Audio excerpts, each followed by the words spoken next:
लब्बैक अल्लाहुम्मा लब्बैक। अस्सलामुअलैकुम दोस्तों, मैं आपका भाई मोहम्मद लईक हाजिर हूँ आपके सामने एक और नई और रोचक कहानी लेकर। आज हम बात करेंगे अल-फराबी की इस्लामी बौद्धिक संसार में। अल-फराबी एक ऐसा सितारा है जिसकी रोशनी आज 1000 साल बाद भी फीकी नहीं पड़ी। 9वीं व 10वीं सदी, जब इस्लामी दुनिया अपनी गोल्डन एज में थी, बगदाद, दमिश्क और कूफा जैसे शहर इल्म, फलसफा, गणित, हिकमत और अदब के मरकज थे। इसी दौर में एक ऐसी शख्सियत उभरी जिसने सिर्फ इस्लामी दर्शन को नहीं बल्कि पूरी मानव सभ्यता की बौद्धिक दिशा को बदल दिया। उनका नाम था अबू नसर अल-फराबी। उन्हें अरस्तू के बाद मुअल्लिम अल-थानी यानी दूसरा शिक्षक कहा जाता है। अरस्तू के बाद इल्म व फलसफा में जिस इंसान को सबसे ऊंचा दर्जा दिया गया था वह अल-फराबी ही हैं। आज 1000 साल बाद भी उनका नाम Islamic philosophy, logic, political science, metaphysics और सोशियोलॉजी के हर क्षेत्र में बुनियाद की तरह खड़ा है। आइए इस महान फिलोसोफर को थोड़ा और गहराई से जानते हैं। अल-फराबी की पैदाइश लगभग 873 ईस्वी यानी 233 हिजरी के आसपास कजाकिस्तान के एक छोटे से शहर फरब में हुई थी। उनका पूरा नाम अबू नसर मोहम्मद इब्न तरखान इब्न उज़लग अल-फराबी था।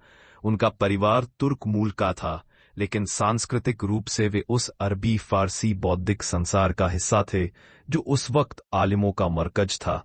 उनके वालिद एक सैन्य अफसर थे और घर में तालीम व अनुशासन का माहौल था। बचपन में ही अल-फराबी ने अरबी, फारसी, तुर्की और थोड़ी ग्रीक भाषा सीख ली थी।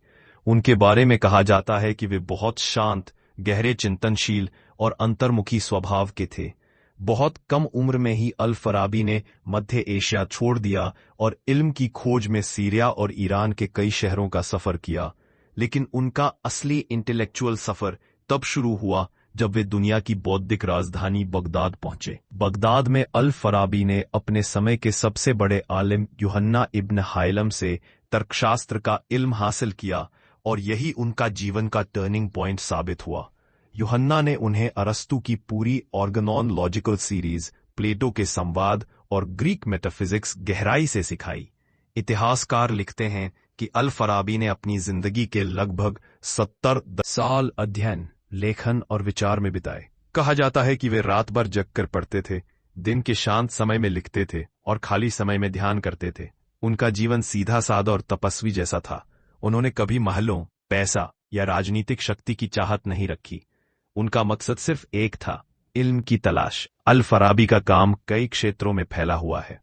अल-फराबी ने इस्लामिक वर्ल्ड में पहली बार प्लेटो के आदर्शवाद और अरस्तू के यथार्थवाद को एक फॉर्मूले में जोड़ने की कोशिश की। उनका सबसे बड़ा योगदान इस्लामिक नियोप्लेटनिज्म यानी प्लेटो की मेटाफिजिक्स, इस्लामिक मोनोथीज्म और अरस्तू की लॉजिक का एक अनोखा मेल था। उनके अनुसार ईश्वर पहला कारण है। ब्रह्मांड एक व्यवस्थित एमिनेशन सिस्टम की तरह ईश्वर से उत्पन्न होता है। इंसान की आत्मा ज्ञान के जरिए ऊपर उठ सकती है और अंतिम उद्देश्य बौद्धिक पूर्णता है। ये विचार बाद में इब्न सिना और इब्न रुश्द के फलसफे की बुनियाद बन गया। अरस्तू के बाद लॉजिक यानी तर्कशास्त्र को जिसने सबसे व्यवस्थित रूप दिया वह अल-फराबी ही थे।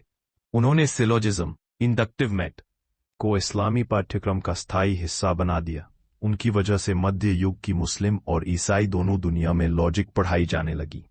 यूरोप के क्रिश्चियन स्कॉलर्स ने उनके अनुवादों से ही अरस्तू को समझा, इसलिए उन्हें इस्लामी दुनिया का अरस्तू भी कहा जाता है और the great compiler of logic के नाम से भी जाना जाता है। अल-फराबी की सबसे मशहूर किताब अल-मदीना अल-फादिला, द वर्चुअस सिटी है। इसमें उन्होंने मदीना शहर को एक आदर्श समाज का मॉडल बताया था।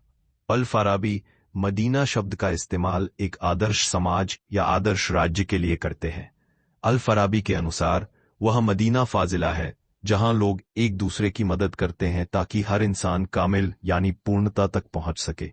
उनके अनुसार एक अच्छे राज्य के गुण न्याय, नैतिकता, शिक्षा, आध्यात्मिकता, ज्ञान का प्रसार और बुद्धिमान नेतृत्व सबसे महत्वपूर्ण है और इन सबसे ऊपर होना चाहिए फिलोसोफर प्रॉफिट किंग, एक ऐसा शासक जो ज्ञान में श्रेष्ठ हो, नैतिक रूप से पवित्र हो, लोगों को सिर्फ कानून से नहीं बल्कि बुद्धि से मार्गदर्शन दे। बहुत कम लोग जानते हैं कि अल-फराबी दुनिया के महानतम म्यूजिक थियरिस्ट्स में से भी एक है। उनकी किताब किताब अल मौशीकी अल कबीर the great book of music आज भी मध्य पूर्वी और ग्रीको अरबी संगीत सिद्धांत का सबसे बड़ा सोर्स है। कहा जाता है कि वह ऐसी धुन बजाते थे कि लोग हंसने लगते, फिर दूसरी धुन में रोने लगते और तीसरी धुन में सो जाते थे। उनकी संगीत की जानकारी इतनी गहरी थी कि आज भी शोधकर्ता उनकी किताबों का अध्ययन करते हैं। उन्होंने मनुष्य के विचार, भावना, नैतिक निर्णय, बौद्धिक विकास और आत्मा की शुद्धता पर विस्तृत सिद्धांत दिए। उनके अनुसार मनुष्य का असली लक्ष्य आत्मा को ज्ञान और नैतिकता से पूर्ण बनाना है। ऐतिहासिक स्रोत बताते हैं कि अल फराबी का जीवन बहुत साधारण था।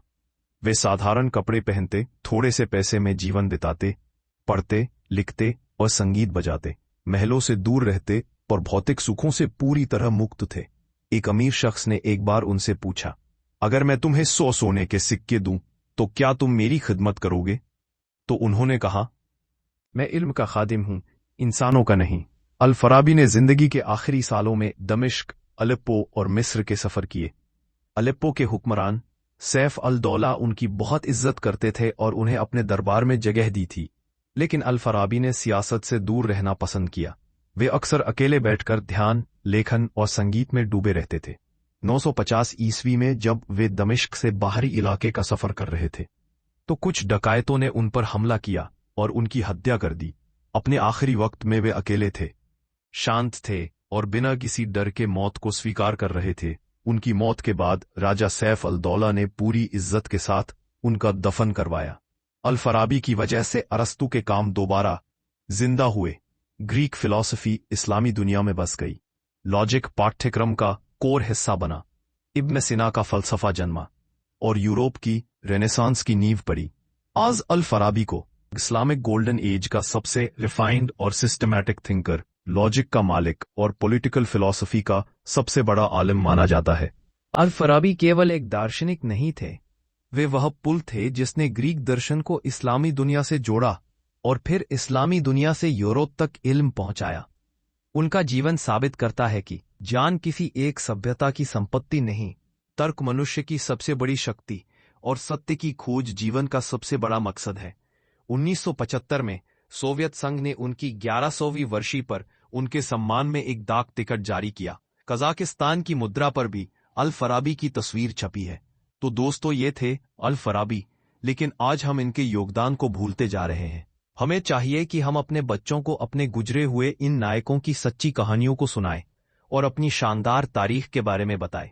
साथियों, ये काम हमें ही करना होगा, कोई फिल्म, सीरियल या स्कूल इन कामों को नहीं करेगा। तो दोस्तों, इसी तरह की और वीडियो देखने के लिए मेरे चैनल हीरोज ऑफ हिजरी को सब्सक्राइब करें और वीडियो को अपने दोस्तों में शेयर करना न भूलें। और हाँ, अब यूट्यूब ने हमें थैंक्स और ज्वाइन का बटन भी दे दिया है, तो प्लीज इस बटन का इस्तेमाल भी ज्यादा से ज्यादा करें।